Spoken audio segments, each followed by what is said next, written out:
welcome to Bears Banter. My name's Bernard Muhammad. We got Jay Beasley and Keith Flournoy. Hey, what's going on? All right. How y'all doing? All right. Hey, y'all was just talking about what the Michigan and Ohio State. Well, we've been talking about a lot of these games today, man. They don't call this rivalry week for nothing. And I tell people, if you don't watch college football, I don't know how you love the NFL and don't watch college football. When I tell you it was some great games today, kudos to Michigan. That's 3 in a row over Ohio State. Kudos to them. It was a good game. A lot of bad calls though, and I tell you that that first touchdown, I feel like it should have been overturned because I feel like he didn't have possession of that football, fully have possession of that football when he crossed the plane, and the defensive back wound up having the football when it was all said and done. Michigan called a timeout right before the half, and Ohio State kicker had just made a 52-yarder, but they called timeout and iced him. Yeah, and he missed it. And when he kicked it again, he missed it. So great games all around today, though. Man, I just watched Michael Penix Jr. and Washington beat Washington State. They coach got kudos from me. 4th down and 1 on his own 29-yard line in a tied game. He called a wide receiver reverse, and it went 29 yards. Louisville and Kentucky battling back and forth all day. Kentucky was down by 7. I'm sorry, they was down by 6 on one of the final plays of the game. They running back went 37 yards for a touchdown to win the game. So great games all today, man. Great game. Northwestern Illinois. It was good day, man. Good day for college football. Hey Jay, that one interception in the Washington game that Michael Penix Jr. threw. Man, that was a nice pass. The receiver just did not fight for that ball. I mean, that ball dropped right there in his hands, but the D-back played that ball so well that he actually took it from him. But that ball, I mean, that was a nice contested throw, but it was, you know what? You can't let the D-back just take it from you like that. Right. You got to be a dog and fight for the ball. You know me. I like dogs at wide receiver, man. You got to have a dog. What's up? All right. I think that's El Ray. Look like that's El Ray. I'm sorry, Jay. I done sat here and just listened to you. First of all, I know it's hard for you to take because you have a dog in this fight. Jay is an admitted Ohio State fan. I don't care who wins. I'm just watching the game. The first touchdown, the receiver from Michigan caught it at the 5, took 2 steps, went across the goal line, and then about a yard or 2 in the end zone, the DB took the ball from him. There's no way you ain't supposed to carry the ball to the end of the end zone to get a touchdown. As long as you had the ball when you cross the goal line, it's a touchdown. That's the end of the story.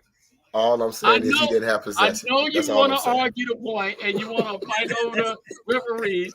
And you have more integrity than that, Jay. Come on.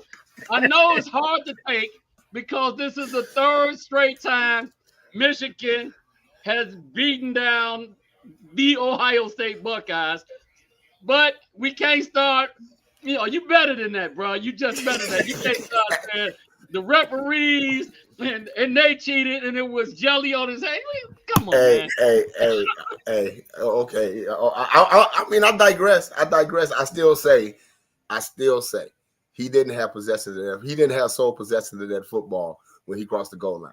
That's all I'm saying. Jay, then the second point you brought up was that they iced the kicker and called a timeout, and the kicker made the kick. Then in real time, when he came again, he missed it. Great call. How many times it happens all the time? Great call. I was just saying it was just a turn of events in that game where it actually made a difference. Because what happened was Michigan wound up coming out at halftime and they was getting the football. So had they made the field goal, it was going to be a 14-13 game. So instead, it went into halftime 14-10. I'm not complaining. Like I said, it was a good game. It was a good game. I have to give it to it. And like I say, if the Ohio State quarterback didn't throw that pick six at the beginning of the game. Well, it wasn't a pick six, but the pick he threw at the beginning of the game was the difference because they came right out and scored on that. So that put Michigan right on the board. But like I said, today. But to the point, we were talking about this before we got on, and we talked about I didn't believe that Louisville lost to Kentucky, and Jay was just telling me about that. I didn't believe that Alabama actually came back from Auburn because last I checked, it was like a minute and a half left. Auburn had them, and he just told me that Alabama won that game. I'm like, Jalen Milroe crazy today. Jalen Milroe threw a touchdown right at the end. Did anybody watch Colorado? Yeah, they lost 6 in a row.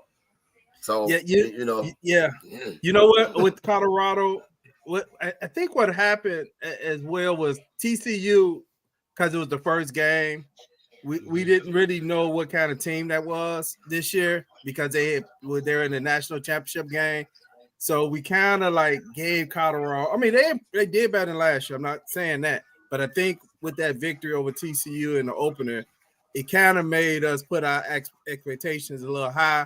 I actually had to win in 5 games this year, so they actually a game short. But I think they were 4-6 or 4-7 or something like that. 4-8. Yeah. I mean, they did blow 2 that it looked like they might have had. It looked like they should have had. They look like they could have beat USC. They kind of had USC against the ropes, and I want to say it was one other game. Stanford. They was beating them like 28-3 or something like that going into the fourth quarter. You know what though? One point I want to make about today's game, watching Colorado, that true freshman quarterback looked decent. This young man went out there. He actually directed the offense, and this is going to get us into the argument about Justin Fields versus Tyson Bagent or whatever. The rookie quarterback didn't take anywhere near as many sacks as they've been getting on Shedeur Sanders. I think they might have sacked the freshman twice. Shedeur Sanders has been taking 8-9 sacks a game till he got to the point where he's no longer viable. So that's something that has to be evaluated when we're looking at quarterback play as well. So you hope the Bears who that caller was. I mean, who was that? I hope the Bears draft him. Who is him? I want to know who they're talking about. Maybe they're talking about Shedeur, or maybe they're talking about Bo Nix, because we just talked about a couple different players. Yeah, I'm not sure because earlier somebody mentioned Marvin Harrison Jr. So we hope they draft him. Yes, we hope they draft him. We hope they draft him. I agree. Yeah, he's a gamer, but Plank, that's a valid point about. I mean, it's the easiest thing to say is when the quarterback is sacked to say the line sucked. That's the easiest thing to say. Yep. But you have to diagnose when other quarterbacks come in there and they don't get sacked, the same rate. Then you do have to say, okay, was it just totally a different team with a different front four, or is the quarterback contributing to that, right? And that's a very valid question. You know what? I think they got to come up with another statistic. Me and Bernard always argue statistics, and that might be something like seconds before sack. Because if you just say the quarterback took 8 sacks, that's going to make it seem like the line sucked and the receivers weren't open. If it says this quarterback took a sack at 6 seconds, you're saying, well, he should have got rid of the ball. He should have got rid of the ball, right? Absolutely. Right. Absolutely. So you're right, Bernard. It's easy to blame it on the linemen or the receivers. Sometimes it's the quarterback holding the ball too long. Yeah, because one person that taken a lot of sacks over their career has been Russell Wilson. And when Russell was in Seattle, a lot of blame was at the foot of his offensive line. And one of the things that was said was once he leave there, Seattle, he would not get sacked as much. He actually led the league in sacks last year. I want to say Russell was number 1 in being sacked. But Russell is always in that conversation in the top 5. But when you look at his time that he throw the ball, I think Russell is almost up to 3 seconds in the time he released the ball, which indicates why he's sacked a lot. and I think Justin Fields he was clocked at 3.18 seconds. How long he hold the ball. So hey, if you got that long to hold the ball, that means your protection is pretty good unless you're scrambling around. Yeah, I agree. Yeah, I agree. Mm-hmm. So that leads us to this game right here. In the previous game, the Bears played the Vikings. That was actually an issue, Plank. So I'm glad you brought that up. On the very first play of that previous game, the Vikings actually sacked Justin Fields on the very first play of the game. And in that game, he ended up being injured in that game with thumb injury. Matter of fact, when he was throwing the ball, he just released the ball, or it would have been a sack on that play. But I believe he was injured at halftime, or right around halftime, and he had been sacked 4 times up to halftime, and he probably had been hit about 7 times in that game. So that's something we're going to have to look for in this game. Do we see the improvement on, because Brian Flores is going to bring it. I was going to say Brian Flores is going to bring it because, I think the Vikings, off the top of my head, I think they rank number 5 in blitzing on defense. So they're going to bring the heat. Now, last week when they played the Broncos, he didn't actually bring a lot of heat last week. And I think that was the reason why the Broncos wound up winning that game. So I think what's going to happen is I think he's going to dial it up again against Justin, just because he did that, in the previous game against them. So it's going to be real interesting. They secondary is not playing well. They have a great run defense. So it's going to be interesting. The thing about this game is, again, it's going to be all on Getsy, because coming into this first Minnesota game, the Bears had came off that Denver game and that Washington game, and they were able to move Justin around, at the pocket, get him out on some boots and some sprints, and then he went back to the pocket-based passing game against Minnesota, which probably was, I want to say, Fields' probably worst performance of the season. So it's going to be real interesting to see how Getsy decides to play this. Okay. They were talking about Marvin Harrison Jr. They actually said it. Yeah, okay. He's a dog, man. The dude is a dog, man. The dude is a dog.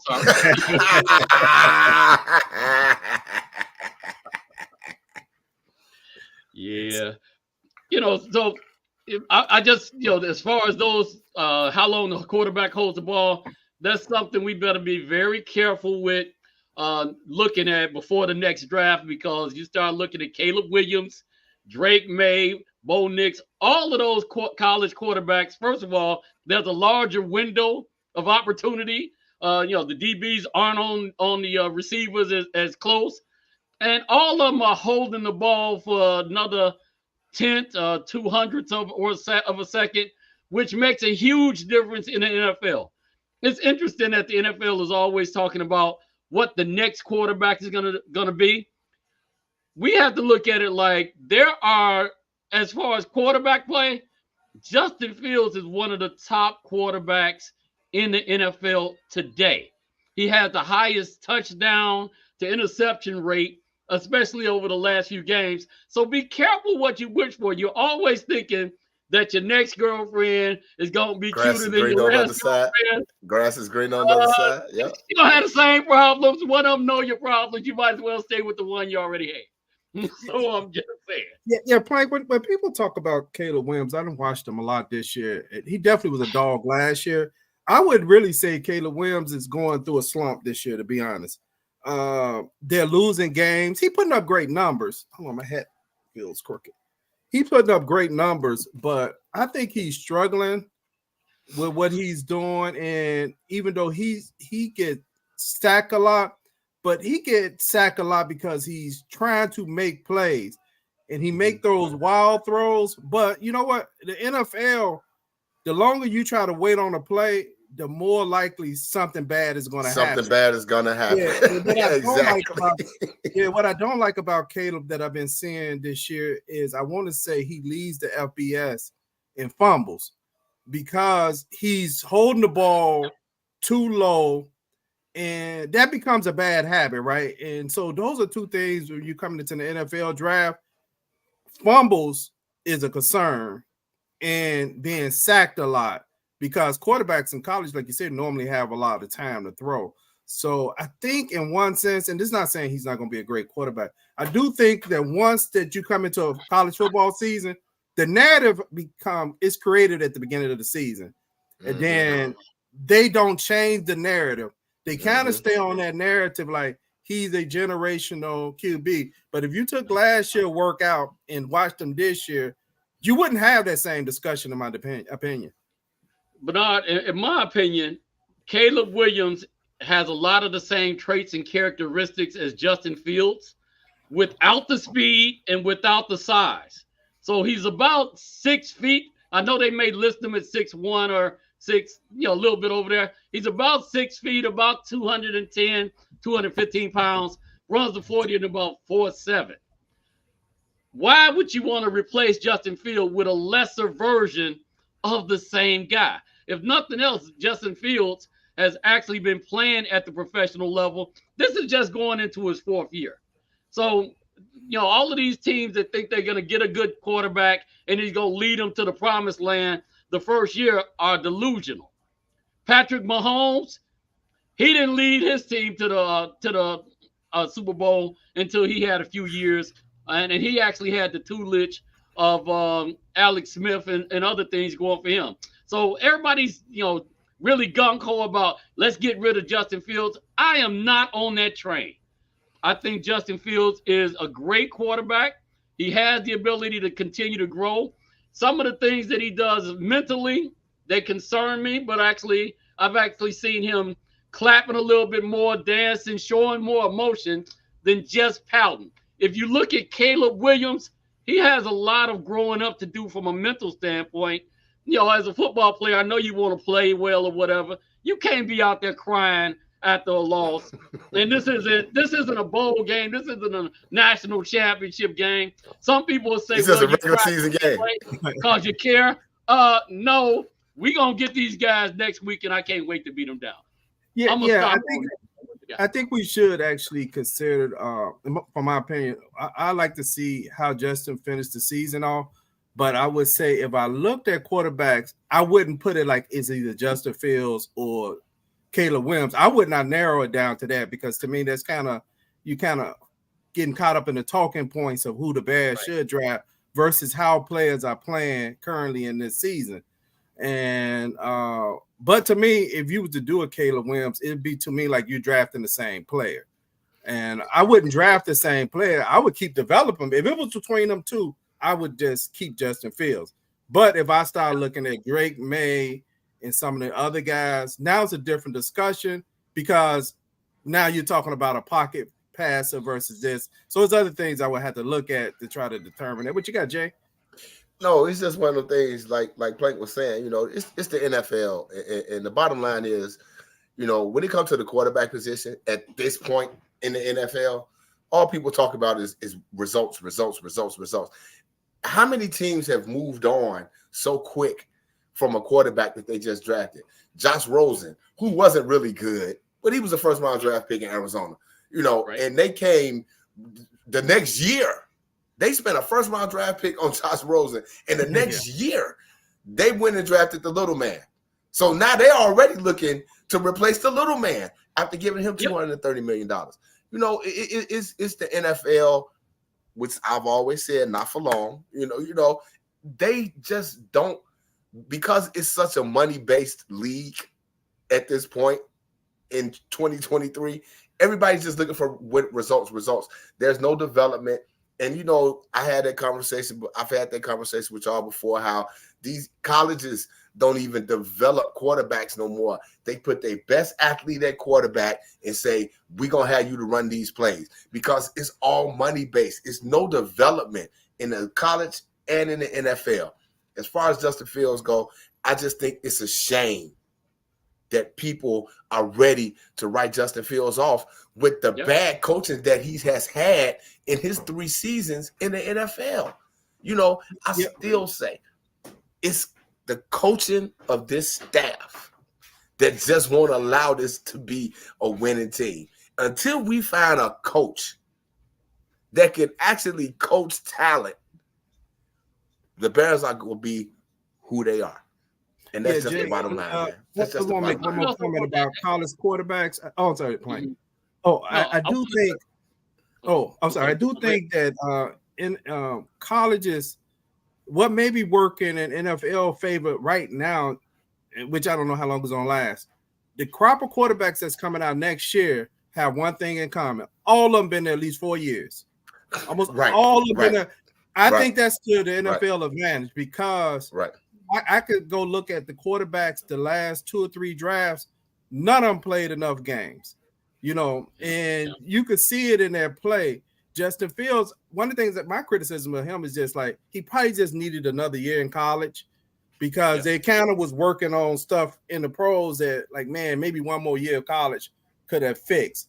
But even with that said, is Jay, you're right, and Deidre's right.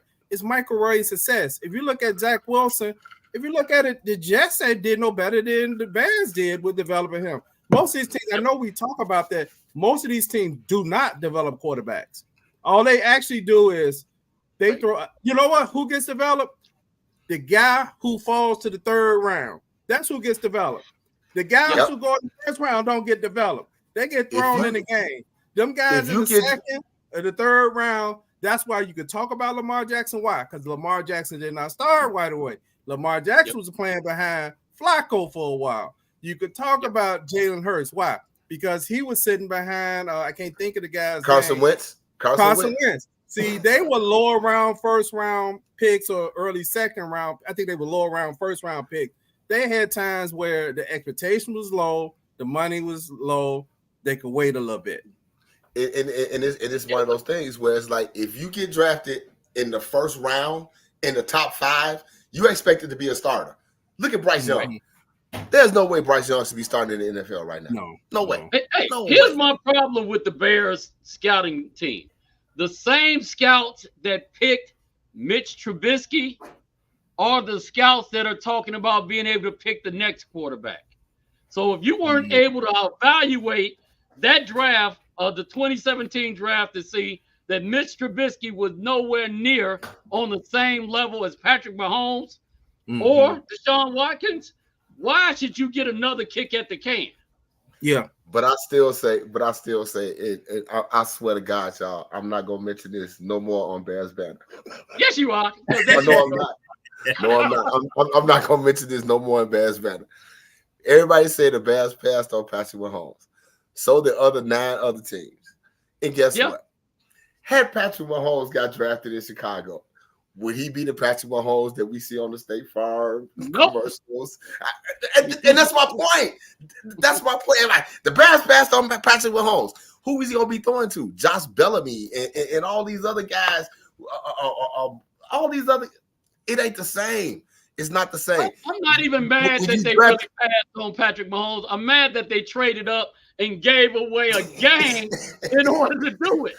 I can forgive the not seeing Patrick Mahomes. My issue was, why did y'all give up draft choices to move one spot to get Mr. Trubisky? Yeah, because you look at even the Patrick Mahomes days. We're gonna move to the Vikings game soon. Is he had Alex Smith? Alex Smith actually started Patrick Mahomes almost that whole year until he had the leg injury. So even in that case, but he came to, if I remember correct, I think I said it a few weeks ago, he was drafted into a 12 and 14, which was a total difference than being drafted into, say, a 4 and 12 team. He drafted to a 12 and 4. Right. So now, just to put a spin on that, Alex Smith was what? First pick in the draft. What? First pick in the draft. He was, yeah. Went to San Francisco, right? Yep. Didn't work out. Nope. Didn't work out, did it? Yeah. Nope. Got traded to Kansas City with a coach that knew how to coach. Look where Alex Smith was before his devastating leg injury. Look, Patrick Mahomes probably would have been on the bench for a couple of years, right? Had he not got hurt. So people need to understand it's not the player, it's coaching, man. It's sometimes it is the player because Zach Wilson is bad. Zach Wilson had no business being drafted in the first round. Bad. coming out of Utah. He had no BYU, wherever the hell he came from. He had no business being a first round draft pick. Now, But you Alex Smith, you know what, Jay? This is what's weird, Jay. It's weird, Jay. Jim Harbaugh had Alex Smith. Harbaugh? Okay, he had the similar attributes to Kaepernick. Really, he was a mobile quarterback, but I thought the problem with Alex Smith was he was too analytical. He sat there, and Alex Smith was okay. It could be 3rd and 5. He was okay throwing 2 yards, and they punt. And after a while, but you realize he didn't want to take. He wasn't bad. He just wouldn't take no risk. And when he brought in Kaepernick, the adjustment I thought they made to the offense was kind of went to that pistol. They went to the pistol for Kaepernick to kind of, I guess, get him more time so he could see the field a little bit better, because what was that, UNLV? So, but he was a 3rd round pick, if I remember correctly. So he had a chance to sit behind Alex Smith, who was the number 1 pick, right? Yeah. Right. Yeah. What's wrong with Kansas City? Nagy was an idiot. We can't get away from that. As much as Nagy talks about his offense and the way that he does things in his system is that he don't know what the heck he's doing. And we're seeing him do that to Kansas City and Patrick Mahomes with a truly generational quarterback now. So, although it's not Matt Nagy's fault that Kansas City's receivers can't catch the ball. They got about 8 Valence Jones on their team.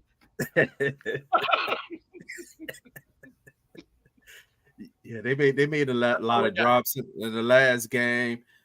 You know what? Okay, looking at this game when the Bears play the Vikings, you know what? The Bears is an interesting game because the Bears have actually all their games they won against backups or rookies.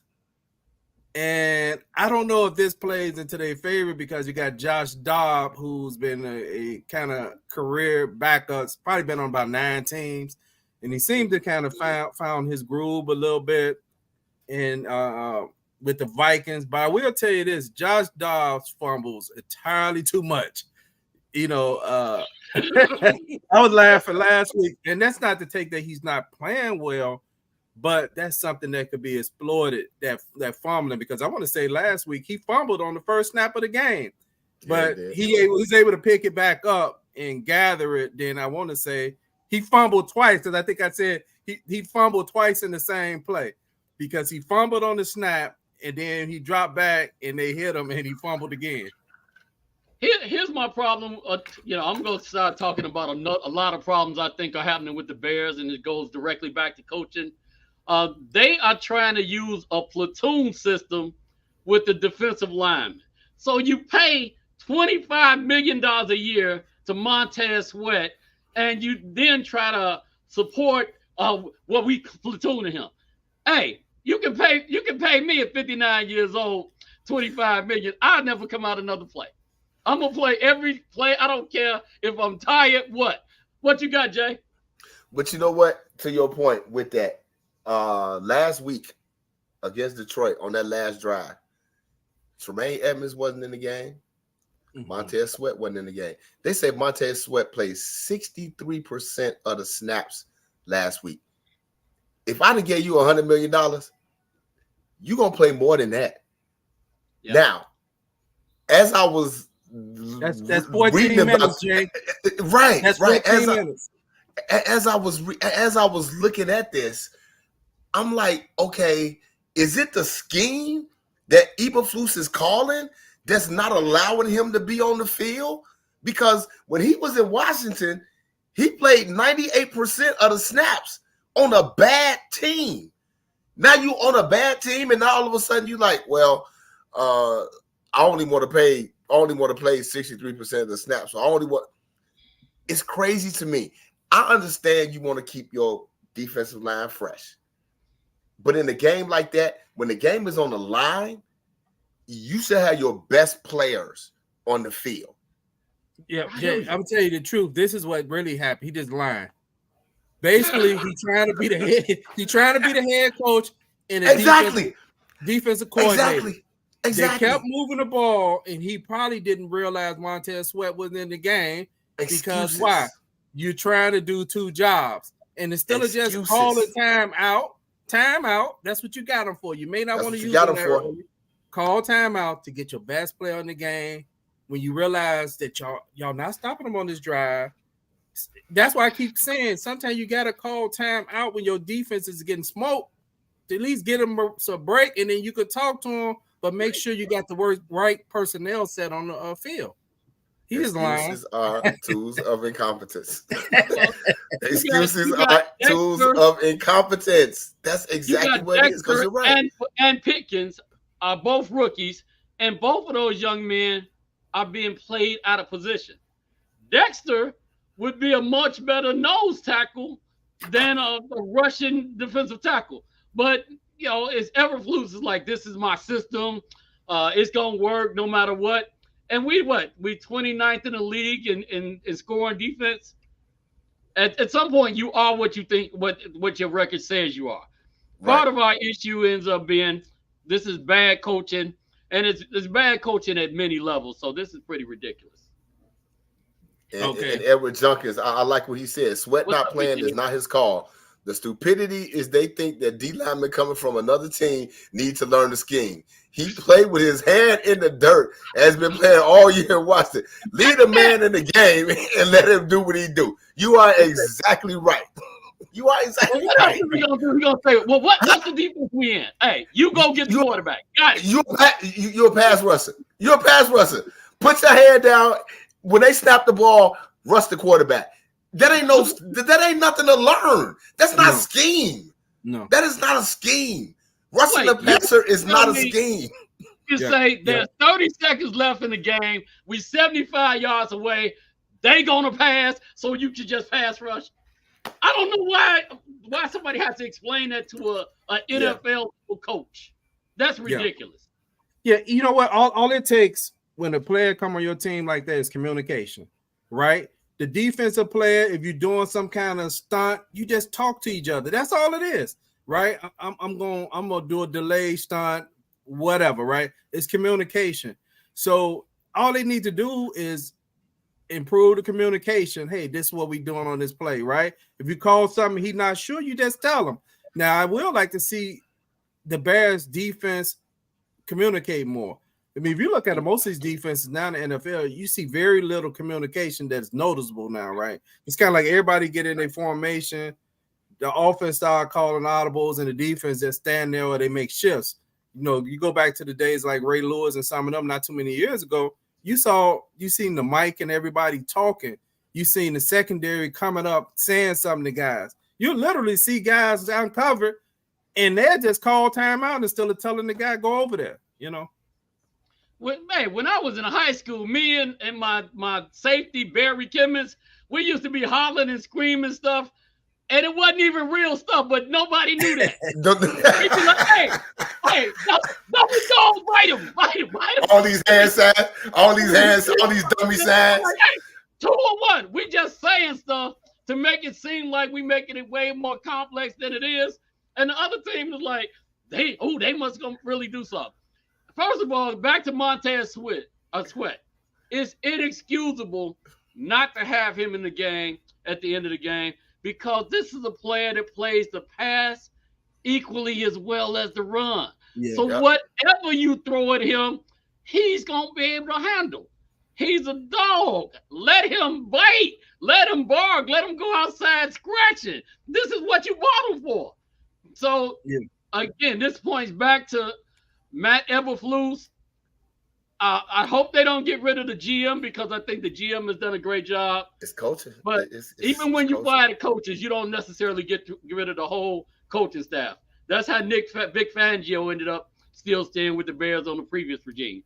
So, but I think they had to get rid of my boy Eberflus, because he clearly don't know what the heck he's doing. And HR is actually probably about to fire somebody tomorrow that we're going to read the newspaper about somebody ate too much turkey in the HR room, and now another coach is looking for a job.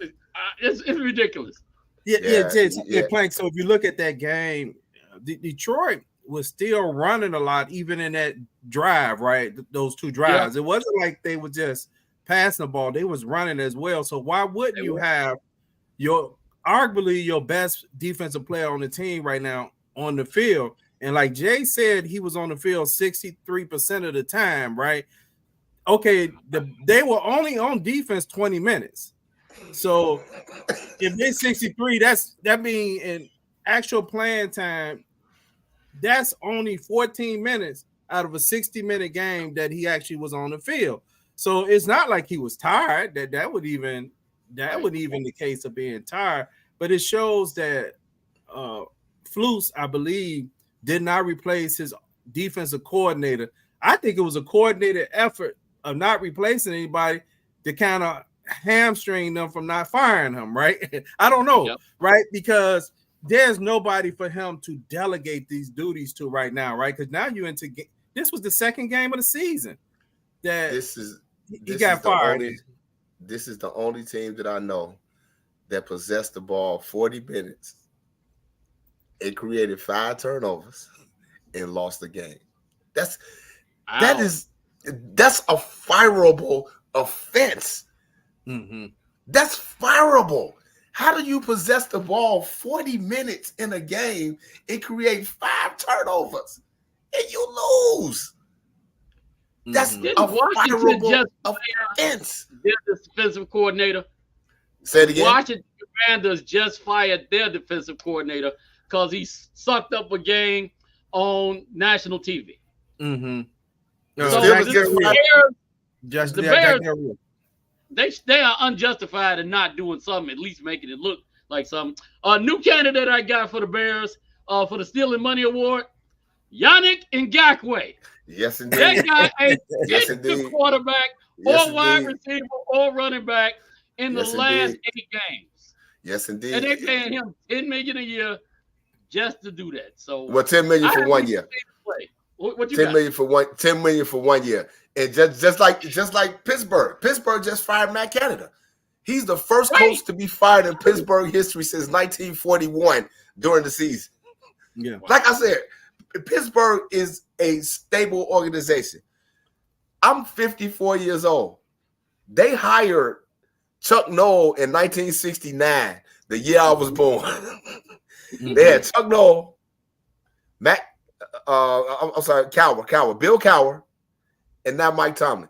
They've had 3 head coaches in my entire lifetime. And the Bears have had 3 head coaches in the last, 10 years? It's sad. Jay, this has been a strange season because supposedly that Matt Canada was not fired by the coach. He was fired by the owner. So that makes you think that's kind of weird, right? That Mike Tomlin been there that long, that he didn't fire his offensive coordinator. The owner fired his offensive coordinator. Yes. Owner fired him. Yes. Wow. But when you see inept work, you make the call. That's you the owner of the team. You can make that call. They still got Kenny Pickett at quarterback, right? Well, that's a problem too. But again, here's another first round pick that was drafted, I believe, 10th in the first round, somewhere around in that area. Yeah, in the first 15, round, 15 to 16, 15, somewhere in that area. Put him in there to play. They signed Mitch Trubisky, but when you get that, when you draft that quarterback in the first round, there's so much pressure on these kids, and you still got to remember they football players, but guess what? They still kids. These are kids, and they put all that pressure on a kid. That's a lot, man. That's a lot. Well, Jay, I meant to tell you. I wanted to, just prod you a little bit. Detroit, they out there Detroiting again. I don't care. Y'all saw my point. Detroit are who we know they are. They should have lost to the Bears. They got their butts kicked by the Green Bay Packers. The Green Bay Packers went into Detroit and kicked their butt. They that should have been 2 games. That should have been 2 games in a row. I think they reading their own press clippings now. So now Detroit is out there with a little swag and they talking smack, and I'm like, y'all not that good. Y'all not as good as y'all think y'all are. Y'all really not. Y'all really not. Yeah, because I think the difference you saw in that game, because they had the turnovers like we did, really, when you looked at that Green Bay game. Detroit turned it over with a couple of fumbles by the quarterback. But I would say coaching, Green Bay stayed aggressive and got that game. I do want to go back to Canada for a minute. Is in the last loss, some of the players were actually complaining about the other team knew their plays. And there's been a call by the fan base. Yeah, because Matt Canada actually, when I watch him, I'm like, man, he's guessy, right? He's calling high school plays, right? but it's just bad when an offensive coordinator got studs on the team and don't get them involved. Yeah, you know that's my thing. Like I looked at DJ Moore last week against Green Bay. He did have 9 targets, but I still say in crucial situations you got to go to your playmakers. You got to go to your playmaker. You throwing the ball to Robert Tonyan and the rookie. Why can't that be DJ Moore running that fly pattern that Scott dropped? You got a playmaker for a reason, and it is not the rookie. Rookie, you might be good someday. I don't trust y'all anyway. You might be good one day, but in that instance, that should be DJ Moore or even Darnell Mooney. I even said Darnell Mooney, but you can't put a rookie in that situation. They're not ready for that. They're not ready for that. Yeah, Jay. This is where I know people think sometimes I'm hating on Justin Fields. I'm not. I'm just so neutral about it that I could just be non-emotional about how much I like him, right? So I could just say something about him that I believe like can improve some things I see. The quarterback has to know who his go-to guys is. You got to know your personnel. You do not throw to the rookie.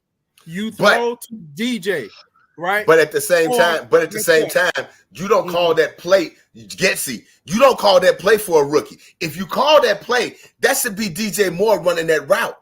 Period. That's all I'm saying. See, this is what happened, Jay. He threw Justin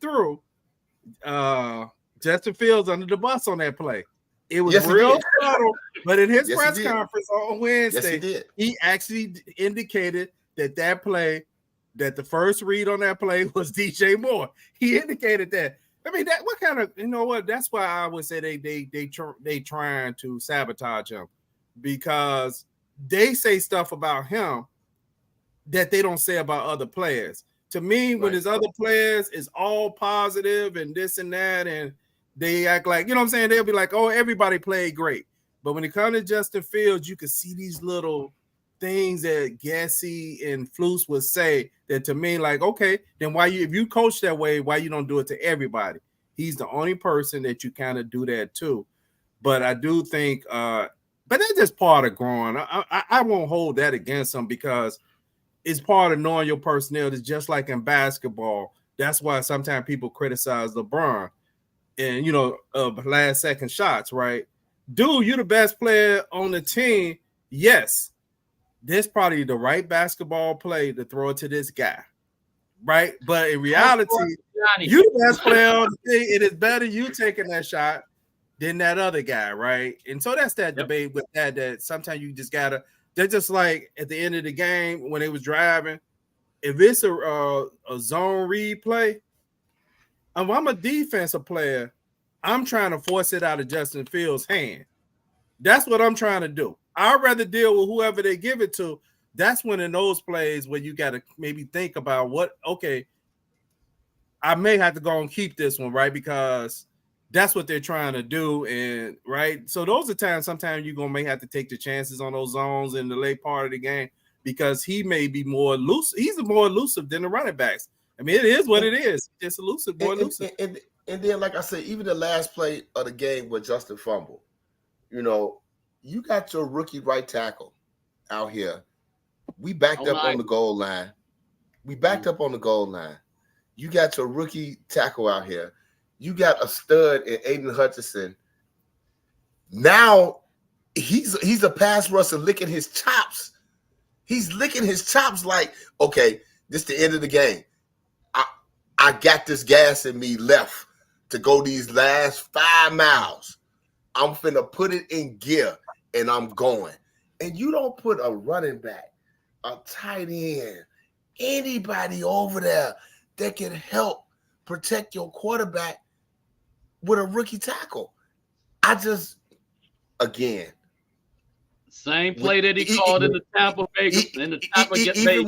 Even when the season is over, I'm still going to say this team lost because of ineptitude coaching. Yeah. Period. Point blank. It's not even because I looked at the Detroit game and I've watched that game twice. I watched it once on my DVR and then it happened to be on TV one night when I came home from work and I was like, oh, I can watch this again. The talent gap. I want to do that because it's sad. It's pretty sad. It is pretty sad. You're exactly right. It's pretty sad. But I'm looking at this like the talent gap is not that far off as far as Detroit and the Bears are concerned. Because the Bears beat them down in every phase of that game. But the coaching staff was not adequate enough to close the deal. I agree. Period. Yeah, I agree, Jay. It's on offense and defense. If you look at the Bears offense, in reality, you can see the talent there, right? You got Darnell Wright, you got Jenkins, you got DJ Moore. Komet is probably having his best career. Mooney not even getting enough touches, but Mooney is a good number 3.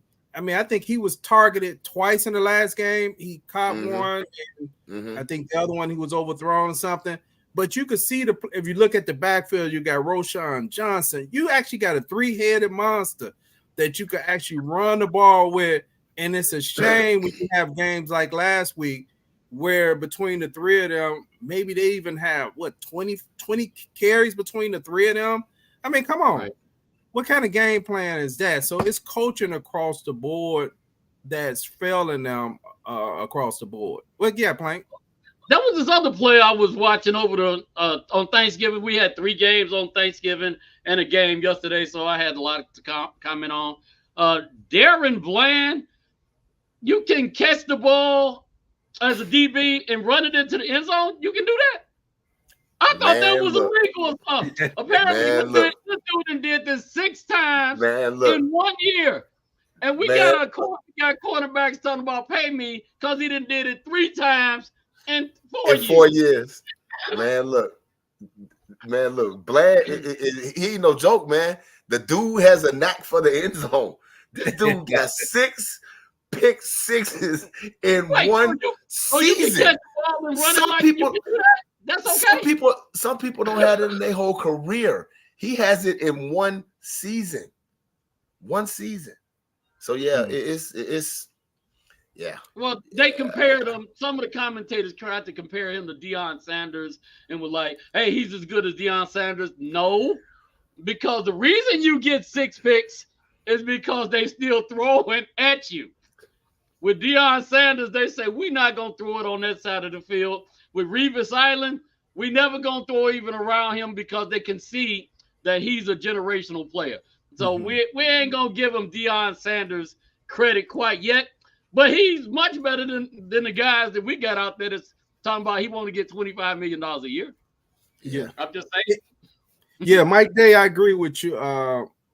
Yeah, Mike Day, that's one of his handles. Can you fit me in? That's his business name. Okay, all right. I agree with you. I don't think the staff itself understands situational football, right? Clearly, because you see situational football being ignored through the whole game, right? It's like they're running plays just to run plays. And then when you get down to certain situations, it's like, do they understand what needs to be done in that situation? Like, example, Plank pointed out right away when we was texting, when they took that field goal, okay, what's the difference of being up by 12 and being up by what it would have been then 10 or whatever it was. It was still gonna be a 2-score game. It was still gonna be a 2-score game, exactly. So you might as well have win for it, and say worst case scenario, you just didn't get it, and they still would have to drive the length of the field, or you got a first down, the game was over. But as far as they say, all the analytics actually equal that the Bears should have went with. They said that's what the analytics said. So I know it's questionable. And when they kicked that field goal, Detroit was on the sideline clapping. They was like, "Yep, they conceded. They conceded. They gave up. They kicking a field goal. Oh, we got this. We got this." It's just bad coaching, man. It's sad. It's sad, but it's the coaching staff. It's the coaching staff. They are not equipped to handle this. Nobody on the staff. And like I said earlier in the season, everybody was calling for Eberflus' head. Eberflus is one of them guys that he want to be the smartest person in the room, and he don't want nobody in the room smarter than him. So his whole thing is like, his whole thing like, you know, I ain't gonna hire nobody on this staff that has any type of ability to maybe be a head coach in case I get fired. That's the only reason this dude ain't fired. That's the only reason, because there is nobody on this team that can actually take over and run their team. That's the only reason he's still here. The only reason he's still here.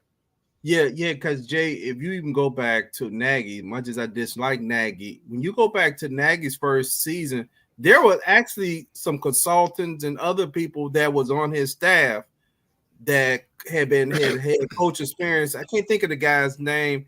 He had been a head coach of the Vikings, and he was an offensive mind. I can't think of his name, but he was on Nagy's staff as a consultant that first year.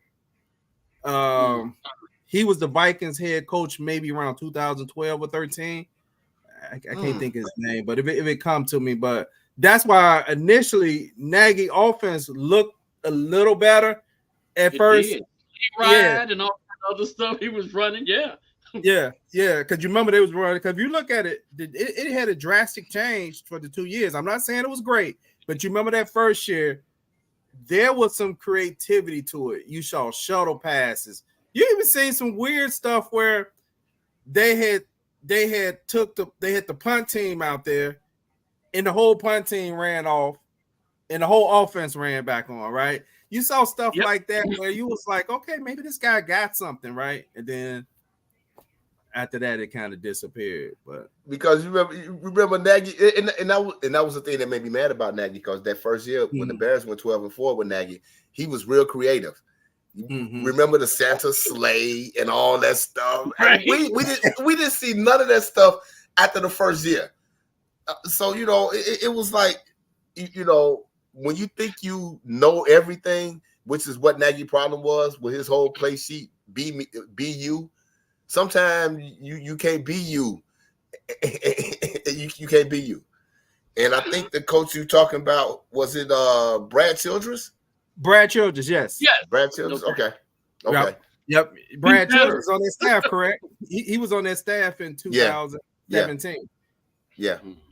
2018, I think it was. 18, yep. Yeah. So they brought, because that was one of the things that I think was part of hiring him, that they wanted to make sure that he had somebody on his staff that had experience. So they brought in Brad Childress. I don't think he brought in Brad Childress. I think they brought in Brad Childress. They recommend that he put Brad Childress. Hang on, guys. Go ahead. Okay. No, y'all can go ahead. Okay. So anyway, so when you look at this game now, it's a Monday night game, and the Bears are coming off a disappointing loss to Detroit, a game they clearly should have won. They got the extra day to prepare. Like I said, when I look at this game, I think some of the arrows point in the Bears' favor, because the Bears, if I look at their 6 victories in 2 years, they beat a Zappy at the Patriots. They beat a rookie in Sam Howell. They beat a rookie in Trey Lance. David Mills was David last year, right? He was a rookie last year. Who else they beat this year? You will point that out once. The Raiders. What was it? Aiden Connell is the Raiders. No, that was Brian Hoyer. Brian Hoyer. Either or, same difference. So that was the thing. Okay. Ooh, you know what, y'all? Let me get my power pack. Hold on, let me go off the screen. Y'all can keep talking. My battery about to die on my laptop. Yeah, but I think they let Hoyer out there. They say, yeah, he used to lose for us. So right. So we know he is what we thought he was. But I think coming off the disappointing loss against Detroit, I think what's going to happen is I think the players are going to take it upon themselves to regroup from that embarrassing loss. It would be about time. It's about time. Last week, I called it. I was like, I smell an upset. Detroit was there for the taking. And the Bears wound up losing their game. But I think it's not going to happen this week. I think the players are going to take it upon themselves and be like, you know what? Something's got to happen. And we got to do this for ourselves. Going against Minnesota, let's think about all the things in our faces. Minnesota, without Kirk Cousins, without Jefferson, with Josh Dobbs, a journeyman quarterback that probably still don't know the playbook today. Mm-hmm. So that kind of underscores whether or not you need to know this complex system to be a functional NFL quarterback. So I think the Bears got a good opportunity to win, but I'm worried about Getsy versus whoever Minnesota's defensive coordinator is, because last time we played, that dude was beating the snot out of Getsy. He was always ahead of us. Mm-hmm. He always he had so many different blitz packages that for whatever reason we could never pick up. So that guy's still their defensive coordinator. So I'm a little bit concerned. I think the Bears got the advantage on defense against Minnesota's offense. I think less so. I think Minnesota has an advantage on defense against our offense. So let's see how this whole thing works out. I don't know.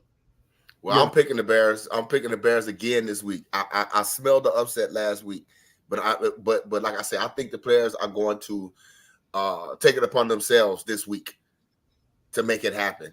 And I'm gonna pick the Bears 24-20. My only problem with that, Jay, is the players can't really take it upon themselves if the coaches don't put them in a position to even be on the field. So Montez Sweat can start hollering and screaming, I'm going to take it upon myself. And if they only got him out there 60% of the time, there's only so much he's going to be able to do based on the parameters that the coaching staff has actually pigeonholed him against. I never vote against the Bears.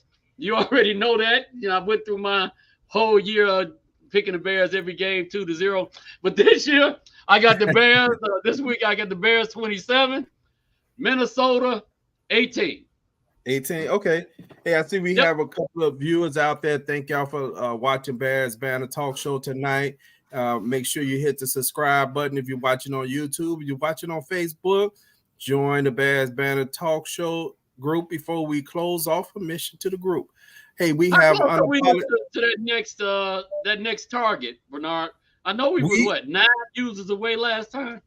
Yeah, we had 693 viewers. We need subscribers. We need 7 more subscribers to reach 700.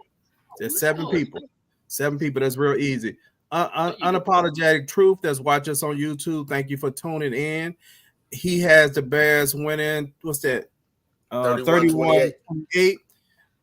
Can you fit us in, Mike Day? No, Mike changed his score. Mike has his, actually his name is Bakari, but he's Mike Day. He has the Bears winning 31-17. 31-17. Wow. I think Mike is in the witness protection program or something. Yeah, he got yellow aliens. He tried to be slippery. I'm like, that's Mike too? Okay. Which Mike are you? What you got, Bernard? I had the Bears winning this game 20. 24-21.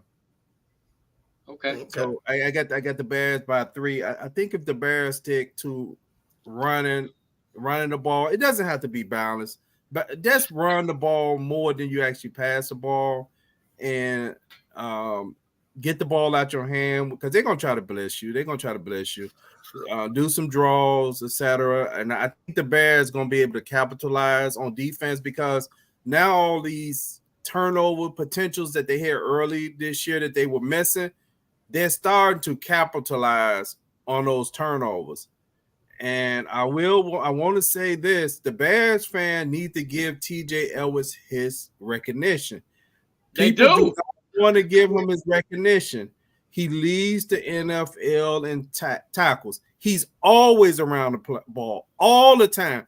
It's not, even when he missed a tackle, he's by play. I mean, he's one of those guys that you could kind of say, oh, I know how many tackles he got. You can't get hung up on if he missed 2 tackles. The dude is getting 14 and 15 tackles a game some games. I mean, he got his first interception last week. He got a forced fumble this week. The guy is balling out. So I think he's going to create that opportunity. As a matter of fact, he got a couple of sacks this year. I think about 1 or 2 sacks this year too. So I think he's going to create that opportunity that Dobbs is going to turn it over to either him or Montez Sweat, or one of them going to force Dobbs into one of his fumbles he want to give away. Well, not only is he making tackles, he's bringing the pain when he's coming with these hits too. These players on the other team actually are intimidated by TJ Edwards. TJ Edwards is bringing the funk. He knows the plays. He's a high energy guy. I'm glad I know his dad. Good job, Billy. Your son, you obviously didn't teach him how to play because he's out there tackling. No, I'm kidding, man. Good job. That dude, he's definitely a dog. And he's actually putting it on people, man. Give him his flowers. And I did recognize that now they started padding Roquan Smith's tackles, because he was like maybe 30-some tackles ahead of Roquan Smith. Then I looked at it this week, and it's a 3-tackle difference. I'm like, right. Right. That's the Urlacher effect. Y'all remember Urlacher? Y'all remember how Urlacher? He did make 39 tackles. I'm like, what film were y'all looking at? But I'm gonna tell you. I'm sorry. But I'm gonna tell y'all something. Go ahead. Oh, I'm sorry. Real quick. Here's the weird thing. When Roquan was here, he got moved to the weak side, right? Did he get moved to the weak side? Yeah. Because they moved him from the mic. He was in the middle linebacker. They moved him from the mic, but they went from the 3-4 to the 4-3. Correct. They moved him to the wheel. Here's the weird part on how people don't want to give TJ Ellis his props. They immediately start talking about Tremaine Ellis, who's playing the mic. Roquan would have did this. No, Roquan would have been in the weak side if he was still here. He would not have been in the mic. They had already moved him. So it's like they're not comparing the guy who's playing the same position. They're going back to 2 years ago and comparing them to Tremaine Edmonds. But they should be comparing it to how is TJ Ellis doing, who replaced him. Right. And I just want to say, if people want to look it up, you talk about Brian Flores blitzing. Y'all know who number 1 in passer rating when he get blitzed, right? It's Justin Fields. Yeah. I thought it would be Patrick Mahomes. No, it's Justin Fields. It's kind of one of those kind of stats, right? Because he has less attempts, right? Great. That's what it is. That's what it is. He got less attempts. He got less attempts. But number one against the blitz in passing is Justin Fields. So that's one of the things that kind of always dissect. I dissect stats sometimes, right? I try to bring the narrative to it, right?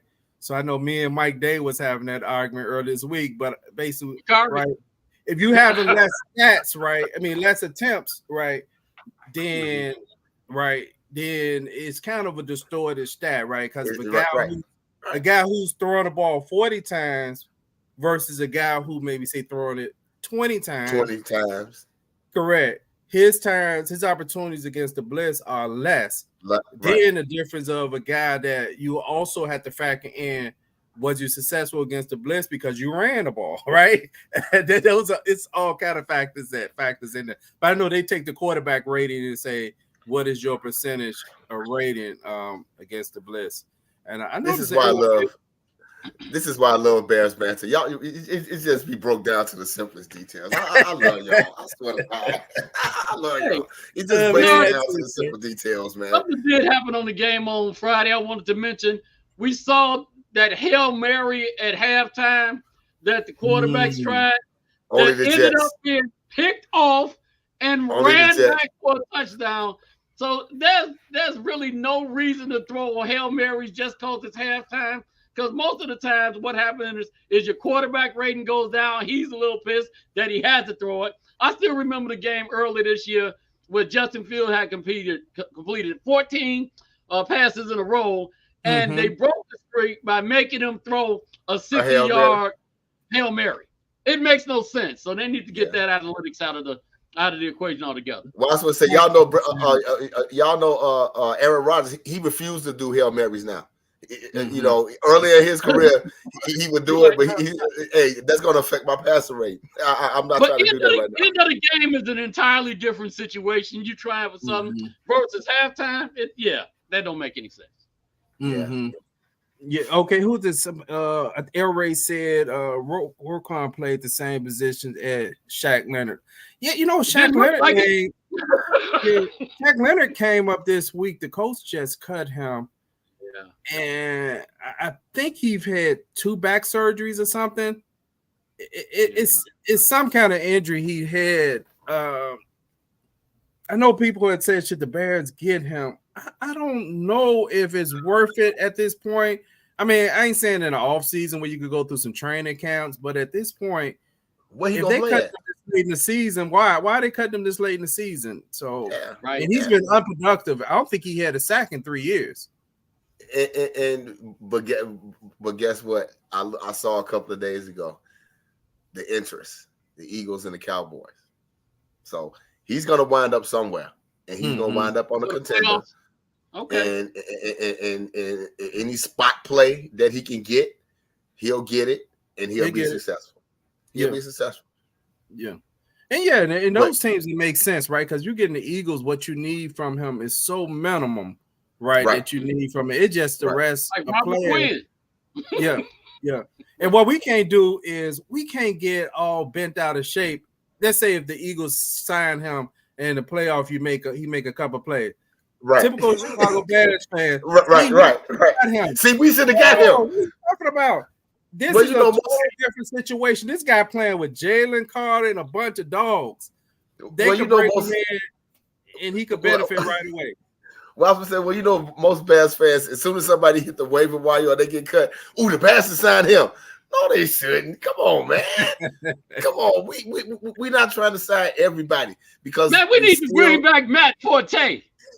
Because what we still need to realize, seriously, that last year was the teardown. This year is the rebuild. We're not trying to rebuild with nobody that's not going to be here in the future when this team finally get good. And that's just the bottom line. I mean, Bears fans, y'all, we need to face the facts. We ain't ready yet. So, slow your roll. Unfortunately, our coaching staff is bad, and it's a shame that we're going to have to fire these coaches again and start all over. But you want to know what the sad thing about this Bears season is?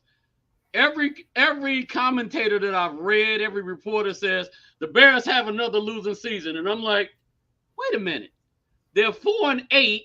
They've got enough. They've got at least 5 games left. Think if they won a 5-game winning streak, they'd be 9-8. That would be a winning season. But the Bears have looked so terrible. Everybody automatically assumes that every game they play is going to be a loss. So that's where the actual facts don't point to what people are looking at. So that doesn't make a lot of sense. I think they're 3 right now, 3-7, and 3-8. 3-8. I think that they're 3-8. But the bottom line, 6 games left, right? Yeah, with 6 games left. But with the bottom line with that plank too is that at 3-8, and they win these next. They don't have a winning team on their schedule outside of the second game with Detroit. There is nobody on the Bears schedule that's got a winning record. Nobody. Wait, who is this asking? Do I think Jackson needs to be go? Who? Bo Jackson? We got a Jackson on our team. Eddie Jackson. Oh, he's still playing with us? I think that's LRA. Yeah, I think he needs to go. Yeah, that's the same dude. Yeah, that's the same dude that let Jameson catch that touchdown last week. I'm like, ooh, he made some career decisions. He got to be healthy, man. He got to miss some tackles. How you in the cover two? How you in the cover two and you the free safety and you ain't deep as the deepest? Come on, man. How does that happen? How does that happen? Come on. In safety school 101, they tell you have to be the deepest person on the field. Nobody gets behind you. Yeah. And you are 4, 5, 8 year veteran, and you letting people that need a touchdown run right past you and just catch the ball. Wow. See, when I make this statement, I want to make this condition on it first. I think the Bears coaches are bad, but that was not the wrong play call. It's the player actually not doing what he's supposed to do, not paying attention to details. So sometimes I do agree that some plays are players not paying attention to the exact details, right? Just that simple, like you said, you got to be deepest as the deepest guy. On offense, sometimes it is, Jay could tell you, matter of fact, we got to get back to receivers route. Sometimes a receiver is just not running his route right. His route is his route supposed to be more square, or maybe it's a more loop, or maybe it's supposed to be 6 yards deep, and the guy ran at 8. It's all kind of stuff. We love that. Yeah, give me the ball. All that stuff, it makes it look like sometimes that it is not ran route, and that's the maturation of Justin Fields. That as he developed through these games, I like to see him grow into too. When he started telling guys, right, this, right, because as his maturation go, you start realizing, dude, I didn't throw it to you, or this area was crowded because you ran the wrong route. Because I will say this, and Plankton mentioned this, Mooney I don't know something wrong with Mooney. Mooney route running does not look right this year. Some of it looks sluggish, like he's just going through the motion. I don't know if it's because he injured or he don't feel he's gonna get the ball. Now, I think I saw something earlier this week. He's complaining about being targeted. What you got, Jay? It's about time. Yeah. He's complaining about not being targeted. And the bottom line is what happens with, and it's just speculation. It's just speculation. But what happens is when you have a guy like DJ Moore come in, and this year and last year, you were the guy, and even the year before that, like with help me remember his name, Allen Robinson.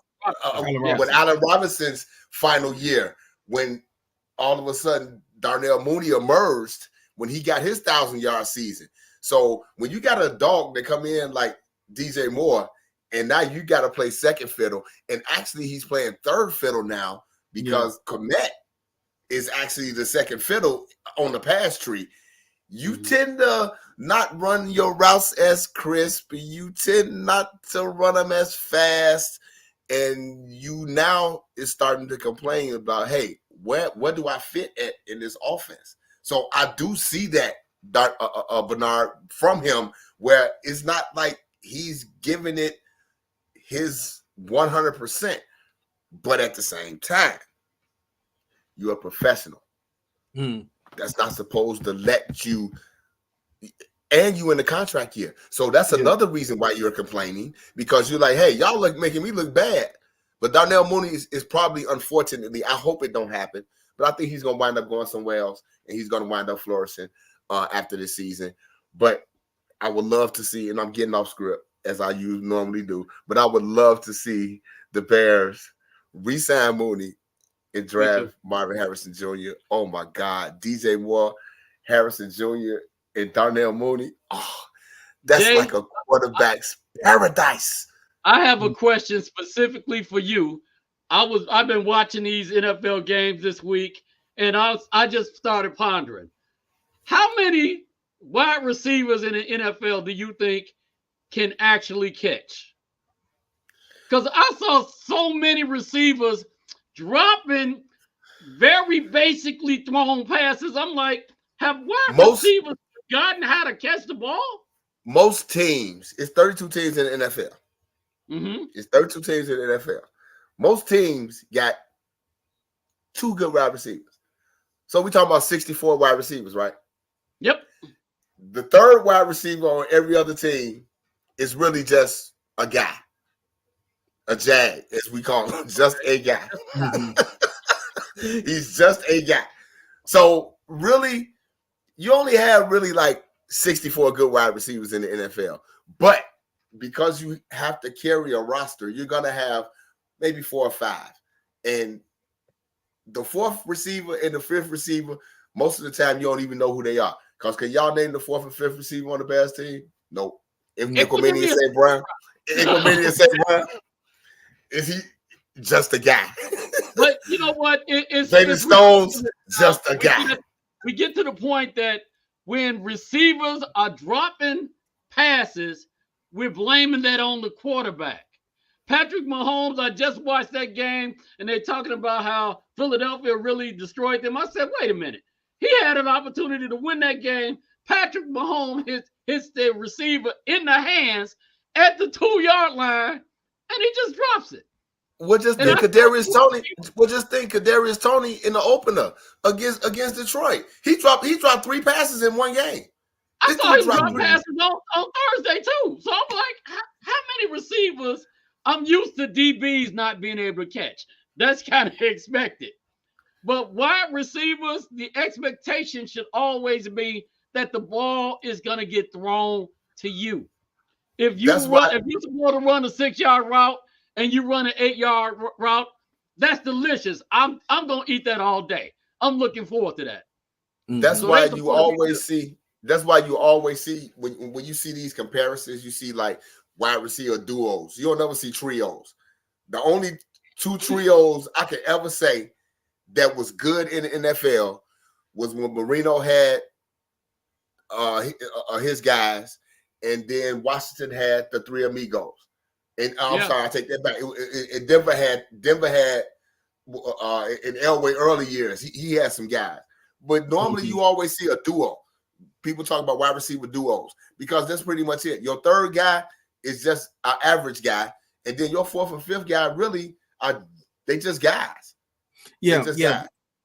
So that's why with the Mooney situation, if they do get Marvin Harrison Jr., Mooney becomes indispensable because you're talking about DJ Moore, Marvin Harrison Jr., and Cole Kmet.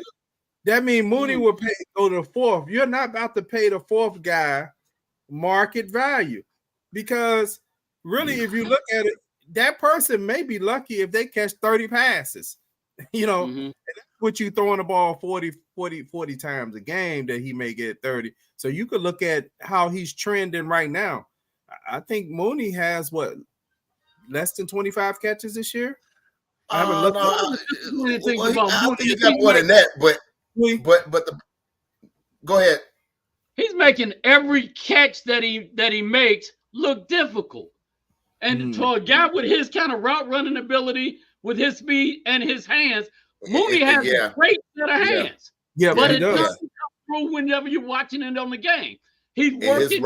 He's focusing more on looking like he's trying to catch the ball versus actually trying to catch the ball.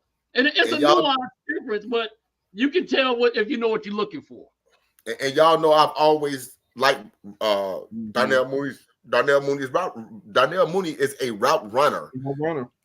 He's a route runner. So I don't know what's going on with him this year. But you know, like I said, he's in a contract year, so it's one of them things where it's like, okay, what you gonna do? What you gonna do? Right. 23 receptions, Jay. I just looked it up. Yeah, 23. Yep. 23 receptions. For 345 yards. And I think he got one touchdown, which I think came in the one opener. touchdown. His long one is 41 yards. I think that, matter of fact, the interesting part, his long pass for 41, I believe, was from Bajan. Yeah. That was that play. I think it was right at the beginning of the game. And this is through 11 games, so he hasn't missed a game. So, I mean, it's nothing against him. It's just where he kind of get lost. What's that? Man, that's 2 catches a game. Yeah. If you average it out, geez. Yeah. But he has not been targeted, though. He has not been targeted. You know, like I say, DJ Moore came in, and it's one of them things where, you know, Justin Fields like, hey, this guy is a dog. And y'all saw last week, it was third and 19. And this dude broke a tackle and got 20. Yeah. DJ Moore's a dog, man. DJ, you know, and the quarterback tends to trust somebody that he know that's gonna get he gonna put the ball in their hands and he gonna make a play. So yeah, you know, and that funny, Jay, that I think it was the third game of the season. There was a ball thrown to DJ Moore that he dropped, and there was people ready to run him out of town. Well, even when he fumbled a couple of weeks ago, they was like, "Oh, I can't believe it." Well, guess what? He's human too. He's human too. He's human too. So yeah, man. But you know, fickle Bears fans, man. Tackles he breaks and moves he makes, he might not be human, man. I don't know.